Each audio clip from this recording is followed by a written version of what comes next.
Assalamualaikum warahmatullahi wabarakatuh. Innal hamdalillah nahmaduhu wa nasta'inuhu wa nastaghfiruh wa na'udzu bihi min syururi anfusina wa sayyiati a'malina. May yahdihillahu fala mudilla lahu wa may yudlil fala hadiyalah. Asyhadu an la ilaha illallah wa asyhadu anna Muhammadan abduhu wa rasuluh la nabiyya ba'dah. Para pendengar yang dirahmati Allah, segenap kaum muslimin dimanapun Anda berada, puji dan syukur hanya milik Allah Subhanahu wa taala. Dan semoga kita tergolong kepada hamba-hamba yang menjadi golongan ar-raki'in was-sajidin, tunduk dan taat kepada Allah dalam setiap keadaan dan melakukan fardu ain kita dan memaksimalkan dengan fardu kifayah dan menyempurnakan aktivitas kita dengan segala sesuatu yang menjadi sunnah muakkadah di sisi Allah. Salawat dan salam semoga tercurah ke baginda Rasulullah SAW sebagai umat yang terakhir. Suatu saat kita akan meminta syafaat beliau dan syafaat beliau akan sampai kepada kita insya Allah dengan bersalawat. Allahumma sholli ala Muhammad wa ala ali Muhammad. Baiklah para pendengar yang dirahmati Allah, pada kesempatan kali ini kita sampai kepada kajian Tadabbur Al-Quran, di mana tema pada kali ini yang akan kita bahas adalah tema dan faidah-faidah yang ada di dalam surat Ar-Ra'd.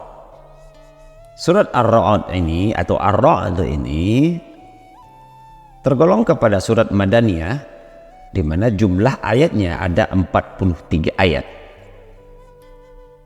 Sedangkan sebab penamaan surat ini dengan sebutan Ar-Ra'd, Ra'du berarti guru, adalah penyebutan kata yang ada di dalam surat ini. Begitu pula Allah menyebutkan dua fungsi dari guru di dalam surat ini dari sisi yang bertolak belakang. Apa itu? Yang pertama, dia dapat menjadi sesuatu yang sangat menakutkan bagi manusia. Suara gemuruh itu dapat menjadikan manusia merasa takut. Namun di sisi lain, suara itu juga membawa kebaikan, bahkan tanda sebab turunnya hujan untuk bagi manusia. Yang kedua, suaranya yang menakutkan dari luar, akan tetapi Masya Allah, dari dalam suara itu ternyata sedang bertasbih kepada Allah. Begitu cara suara itu bertasbih kepada Allah. Kalau kita lihat bagaimana hubungan ayat pertama dengan ayat terakhir di dalam surat ini diawali dengan menceritakan tentang keadaan mayoritas manusia yang tidak beriman kepada Allah. Alif Lam Ra, kata Allah, tilka ayatul kitab walladzi unzila ilaika min rabbikal haqq walakinna aktsaran nasi la yu'minun. Alif Lam Ra, ini adalah ayat-ayat Al-Quran dan kitab yang diturunkan kepadamu dari sisi Tuhan. Sungguh itu adalah benar.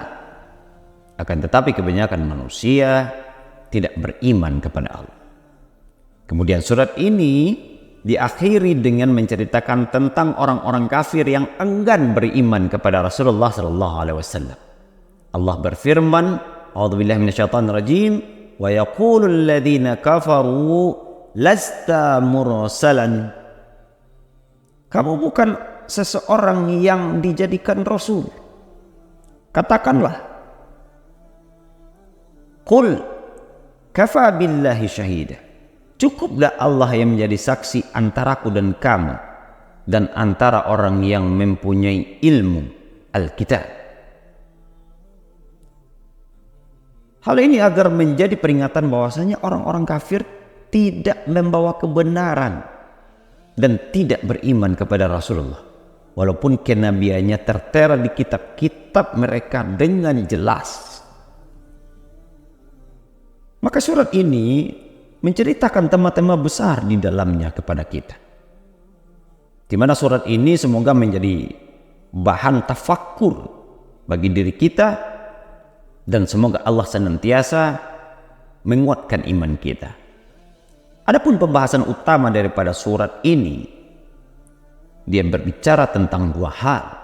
Pertama, dia berbicara tentang kekuatan dan berbicara tentang kebenaran. Kalau digabung, dia berbicara tentang kekuatan dari kebenaran. Tema pertama adalah menyaksikan dan mentafakuri ayat-ayat Allah yang ada di dalam alam semesta ini sebagai bukti daripada keesaan Allah, betapa Allah maha atas segala sesuatu. Silakan pakai mata untuk melihat kemahaan Allah, silakan pakai telinga untuk melihat kemahaan Allah, silakan memakai lidah, memakai wajah, memakai kulit, memakai pikiran, memakai hati, memakai apapun yang bisa dirangsang oleh indera ini. Lihatlah kemahaan Allah di situ. Apakah hati kita sanggup mengatakan Allah maha adil, Allah maha besar, Allah maha pengasih, Allah maha penyayang, Allah maha lembut, Allah maha pemberi rezeki?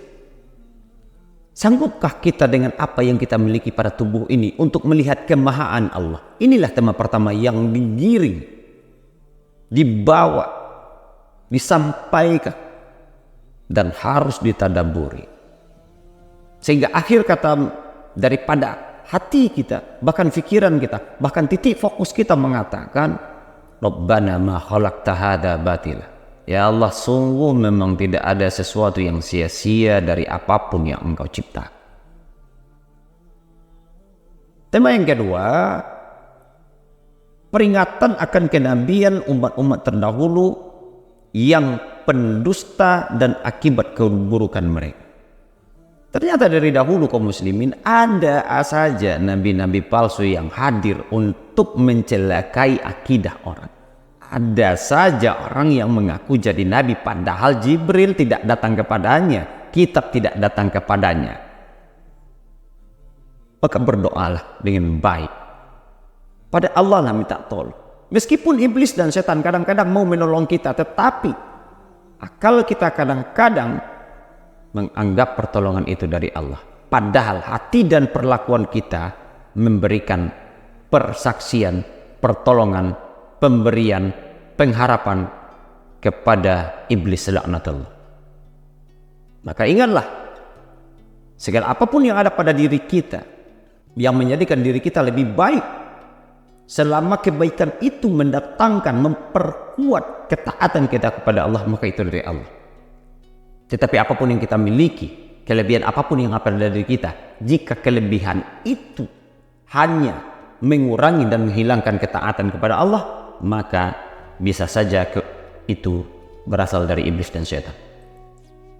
Para pendengar yang dirahmati Allah, segenap kaum muslimin dimanapun Anda berada, faedah yang ketiga yang terdapat di dalam surat Ar-Ra'd ini adalah keutamaan menggunakan akal. Sifat-sifat orang yang berakal dan balasan bagi orang-orang yang berakal. Akal akan menjadi sesuatu tolak ukur apakah seseorang mampu untuk berbuat baik atau melakukan hal yang buruk. Akal juga menjadi konsistensi akhir daripada memutus suatu perkara. Apakah akan berlaku adil atau tidak? Akal juga menjadi kompas, menjadi bekal, cikal yang akan mengarahkan manusia ke jalan yang baik ataupun ke jalan yang buruk. Para pendengar yang dirahmati Allah, adapun tema dalam surat Ar-Ra'd yang ketiga adalah keutamaan menggunakan akal. Sifat-sifat orang yang berakal dan balasan bagi orang yang berakal. Para pendengar yang dirahmati Allah, tema yang keempat dalam surat Hud ini adalah penjelasan sunnatullah bagi para rasul dan para nabi dengan menjadikan untuk mereka istri-istri dan anak-anak agar menjadi contoh bagi orang yang datang setelah mereka. Apakah generasi berikutnya akan berada dalam ketaatan dalam mengemban amanah, atau generasi berikutnya adalah generasi yang rusak sehingga merusak apa yang telah diamanahkan kepada mereka? Maka kedurhakaan tidak hanya muncul pada orang-orang biasa, kedurhakaan kadang-kadang juga muncul pada keturunan-keturunan Nabi. Maka imanlah yang membedakan kita dengan yang lainnya di sisi Allah. Rasulullah SAW bersabda, "An-nasu kulluhum li Adam wa Adam min turab, la fadla li Arabin ala ajamin illa bittaqwa." Seluruh manusia ini berasal dari Adam. Wa Adam min turab, dan Adam itu dari tanah. La fadla li Arabin ala ajamin. Tidak ada perbedaan antara orang Arab dengan orang yang selain Arab. Illa bittaqwa, kecuali yang membedakan kita dengan mereka hanya ketakwaan kepada Allah Subhanahu wa taala. Sungguh ketakwaan ini adalah mahkota, cita-cita, tujuan akhir daripada penghambaan kepada Allah Subhanahu wa taala. Sedangkan poin yang kelima adalah pemberian contoh akan kuatnya kebenaran dan begitu lemahnya kebatilan. Pada dasarnya, pada pendengar yang dirahmati Allah, surat ini secara umum memberikan penjelasan kepada kita bahwasannya kebenaran itu sangat kokoh, sangat jelas, dan sangat kuat. Walaupun mata manusia tidak mampu melihatnya, sebagian kita mungkin, bahkan mungkin kita tidak sanggup untuk menyadarinya. Begitu pula dengan kebatilan, dia sangat lemah. Sekalipun kita kadang-kadang menganggapnya kuat karena kita terlalu bernafsu untuk mengatakan ini kuat, padahal pada hakikatnya kebatilan itu sangatlah lemah. Ia lemah walaupun manusia melihatnya dengan jelas dengan kedua matanya. Dan tema yang terakhir, tema yang keenam adalah kebatilan. Kebatilan memiliki banyak macam. Apa saja? Ada kemaksiatan yang bertebaran di mana-mana. Tidak tertutup kemungkinan diri kita yang bermaksiat, saudara kita yang bermaksiat, adik kita, kakak kita, keluarga kita, tetangga kita, masyarakat di sekeliling kita. Di pasar ada penjual yang suka menipu, orang yang gemar mengganggu orang lain, suka sekali mengganggu orang lain. Bahkan ada orang yang kuat yang mengambil hak orang yang lemah.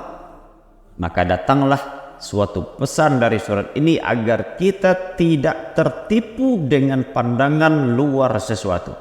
Namun kita wajib untuk melihat hakikat apa yang ada di dalam sesuatu tersebut. Apapun kelebihan yang kita miliki, seharusnya tidak menjadikan kita menjadi orang-orang yang berada di luar ketaatan kepada Allah. Kaum muslimin, para pendengar dimanapun Anda berada, kita coba melihat faidah-faidah apa saja yang ada di dalam surat Ar-Ra'd ini. Adapun faidah pertama, kita lihat pada ayat ke-15. Setiap makhluk bersujud hanya kepada Allah Subhanahu wa taala, kecuali para pelaku maksiat dan orang-orang kafir. Coba kita tanya diri kita sendiri, kening ini apakah sudah sujud subuh tadi? Zuhur apakah sudah sujud menghadap Allah? Sudahkah subhana rabbil azim? Sudahkah subhana rabbil a'la? Kita lakukan pada setiap kewajiban individu kita yang mukallaf.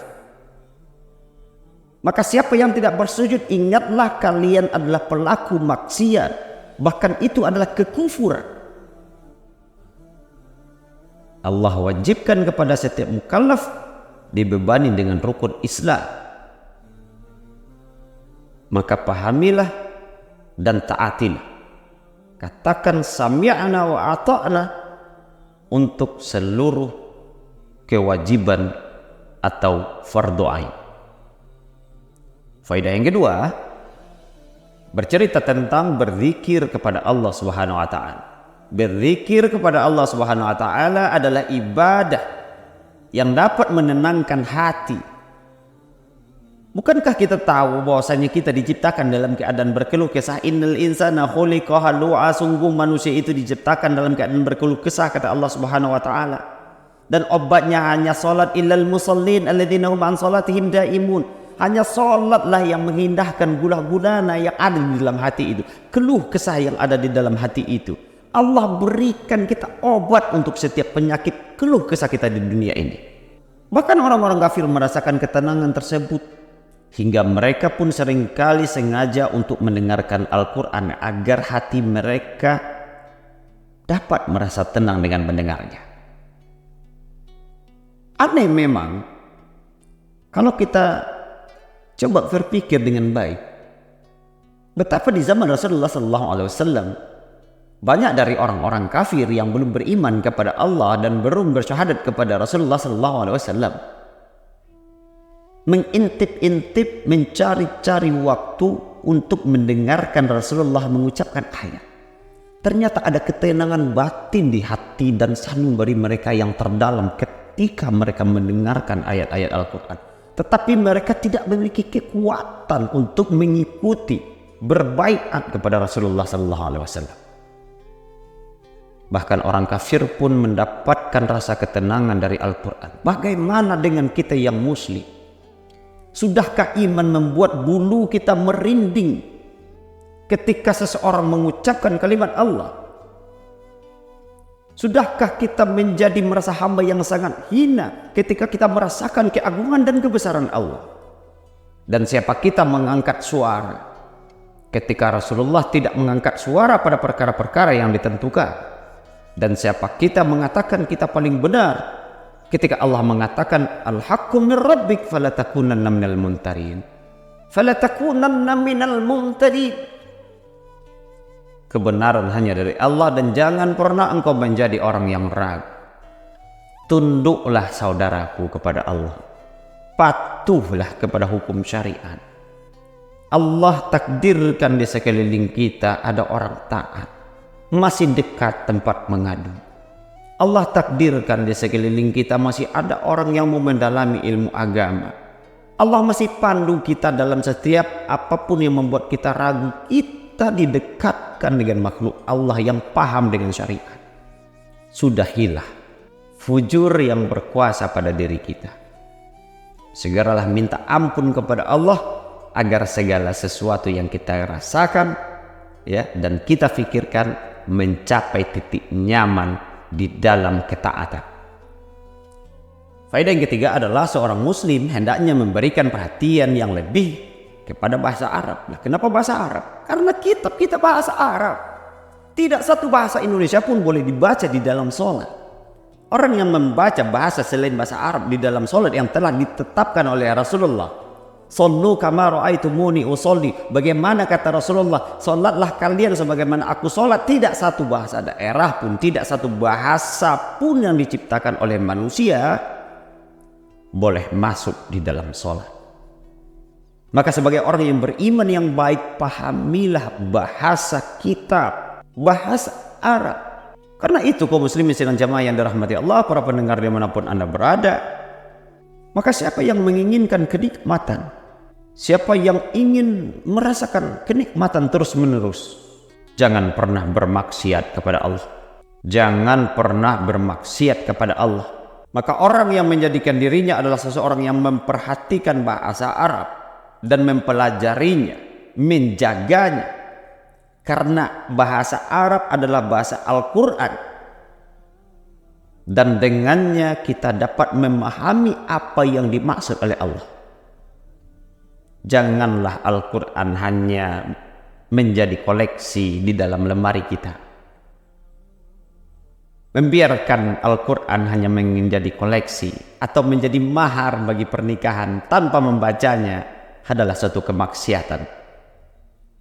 Poin kelima dapat kita ambil bahwasanya Allah berfirman, Allah lah yang meninggikan langit tanpa tiang, sebagaimana kamu dapat melihatnya. Surat Ar-Ra'd ayat 2. Firman Allah meninggikan langit tanpa tiang ini memiliki makna yang diperselisihkan oleh para ulama.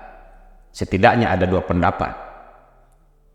Yang pertama, maksud dari ayat tersebut adalah langit diangkat atau ditinggikan tanpa ada tiang yang menyangganya. Yang kedua, maksud dari ayat tersebut adalah langit diangkat atau ditinggikan dengan tiang-tiang, namun kita tidak dapat melihat tiang-tiang tersebut. Namun pendapat yang lebih kuat dari dua pendapat ini adalah pendapat yang pertama, karena Allah berfirman, dan Dia menahan langit jatuh ke bumi melainkan dengan izinnya. Inilah tema-tema dan faidah yang terdapat di dalam surat Ar-Ra'd ini, sehingga semoga kita menjadi orang-orang yang taat kepada Allah Subhanahu wa taala, tidak berpaling, tidak mendahulukan fujur, dan bermohon kepada Allah bahwasanya diminta agar memperlihatkan kepada kita yang benar itu adalah benar dan yang salah itu adalah salah, dan minta kekuatan untuk melakukan kebenaran itu. Dan jika itu memang salah, maka juga minta kekuatan juga kepada Allah agar terhindar dari segala kesalahan itu. Semoga bermanfaat apa yang kita sampaikan. Mohon maaf atas segala kekurangan dan kekhilafan. Assalamualaikum warahmatullahi wabarakatuh.